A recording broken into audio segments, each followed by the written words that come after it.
नमस्कार, एक बार फिर से आप सभी का इस चैनल पर बहुत-बहुत स्वागत है और बंगाल की खाड़ी पर बनने वाले आगामी सिस्टम को लेकर क्या संभावना रहेगी, इस वीडियो में हम बात करेंगे। चूँकि अरब सागर हो या बंगाल की खाड़ी, जब भी कोई सिस्टम बनता है, तब मैं आपके साथ अपडेट लेकर उपस्थित होता हूँ और जानकारी देने की कोशिश करता हूँ कि आगामी समय में क्या परिस्थितियाँ रह सकती है और क्या कुछ संभावना बनती है। हालाँकि पूरे यूट्यूब प्लेटफ़ॉर्म पर आपको कहीं पर भी सिस्टम को लेकर कोई अपडेट या कोई जानकारी नहीं मिलेगी, लेकिन मैं आप तक अपडेट पहुँचाने का काम करता हूँ और आप तक आगे भी जुड़ा रहूँगा सिस्टम को लेकर।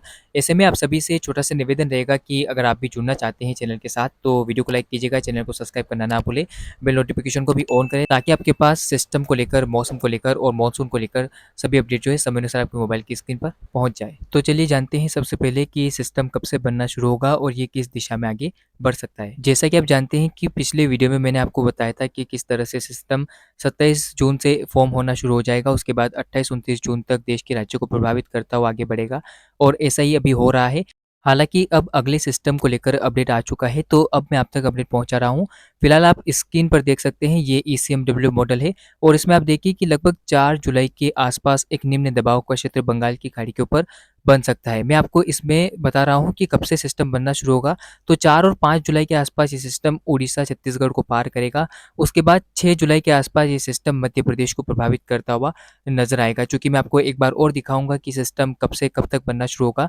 तो आप स्क्रीन पर देख सकते हैं कि पहले ये सिस्टम निम्न दबाव का क्षेत्र 4 जुलाई तक बनेगा। उसके बाद इस दौरान ये सिस्टम आगे बढ़ता हुआ थोड़ा और मजबूत होगा और 5 जुलाई तक सिस्टम उम्मीद है कि छत्तीसगढ़ को पार करेगा। उसके बाद धीरे-धीरे मध्य प्रदेश की ओर बढ़ता हुआ आपको नज़र आएगा और 6 जुलाई के आसपास ये सिस्टम पूर्वी राजस्थान और उससे सटे हुए मध्य प्रदेश के भागों के ऊपर रहेगा। उसके बाद उम्मीद है कि 7 जुलाई के आसपास ये सिस्टम गुजरात को पार करेगा। उसके बाद 7 जुलाई की शाम तक ये सिस्टम अरब सागर में पहुँचेगा और 8 जुलाई तक सिस्टम जो है वो अरेबियन सी और उससे सटे हुए पाकिस्तान के भागों पर खत्म हो जाएगा। तो ऐसे में आप देख सकते हैं कि किस तरह से सिस्टम जो है वो 4 जुलाई से लेकर 7 जुलाई के बीच में देश के राज्यों को प्रभावित करेगा। हालाँकि इस दौरान आप ट्रैक देख सकते हैं कि किस तरह से मध्य छत्तीसगढ़ को पार करता हुआ सिस्टम आगे बढ़ेगा और धीरे-धीरे पूर्वी मध्य प्रदेश को पार करता हुआ पश्चिमी मध्य प्रदेश को प्रभावित करेगा। उससे सटे हुए पूर्वी राजस्थान के भागों में भी बारिश देगा। हालाँकि इस बीच गुजरात पर जब सिस्टम पहुँचेगा तो थोड़ा इंटेंसिफ़ाई होगा और उत्तर पश्चिमी गुजरात के भागों में कहर बरपाता हुआ दिखाई दे सकता है। तो अब आपने जाना कि किस तरह से सिस्टम का फॉर्मेशन होगा, इसके अलावा सिस्टम का ट्रैक रहेगा। अब बात करते हैं कि सिस्टम इस दौरान कहाँ पर कितनी बारिश दे सकता है। तो आप देख सकते हैं कि जब सिस्टम आगे बढ़ेगा, तब उम्मीद है कि 4 जुलाई को भारी से अति भारी बारिश की गतिविधियाँ आपको उड़ीसा से लेकर छत्तीसगढ़ तक देखने को मिलेगी।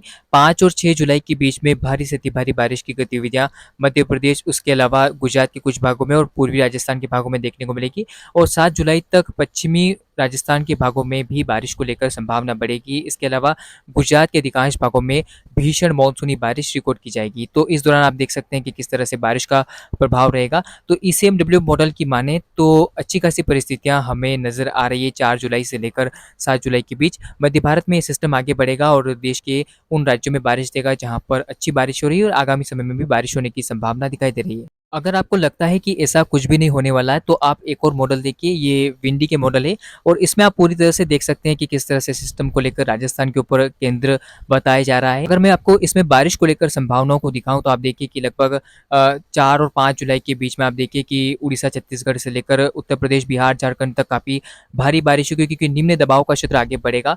उसके अलावा आप देखिए कि ये सिस्टम जो है किस तरह से 5 और 6 जुलाई के बीच में मध्य प्रदेश की ओर बढ़ता हुआ नज़र आ रहा है। मध्य प्रदेश के दक्षिणी पूर्वी जिलों में काफ़ी भारी बारिश ये सिस्टम देगा। इसके बाद आप देखिए कि 5 और 7 जुलाई के बीच में जो सिस्टम है, वो किस तरह से आप देखिए राजस्थान के दक्षिणी पूर्वी जिलों की ओर बढ़ जाएगा। इसके अलावा फिर यहाँ से आप देखिए कि 6 और 8 जुलाई के बीच में ये सिस्टम जो है, वो दक्षिणी पूर्वी राजस्थान, गुजरात के अधिकांश भागों में काफ़ी भीषण बारिश देता हुआ नज़र आएगा और धीरे-धीरे ये गुजरात के उत्तरी भागों से होता हुआ पाकिस्तान की ओर बढ़ जाएगा और अरेबियन सी की हवाओं के चलते मजबूत होता हुआ नज़र आएगा। हालाँकि आप देखिए कि इस दौरान मध्य भारत के अधिकांश भागों में भारी से अति भारी बारिश होगी। ऐसे में सिस्टम आ रहा है, सिस्टम काफ़ी अच्छी बारिश देगा। तो जो किसान साथी यहाँ पर बारिश को लेकर अब इंतज़ार कर रहे हैं, उनका इंतज़ार जल्दी खत्म होगा और देश के कई राज्यों में सिस्टम के द्वारा भारी बारिश रिकॉर्ड की जाएगी। फिलहाल इस वीडियो में, इस बुलेटिन में इतना ही। आपको जानकारी कैसी लगी, वीडियो के कमेंट बॉक्स में मुझे ज़रूर बताएं। वीडियो को लाइक कीजिएगा, चैनल को सब्सक्राइब करना ना भूलें। आप सभी का बहुत-बहुत धन्यवाद।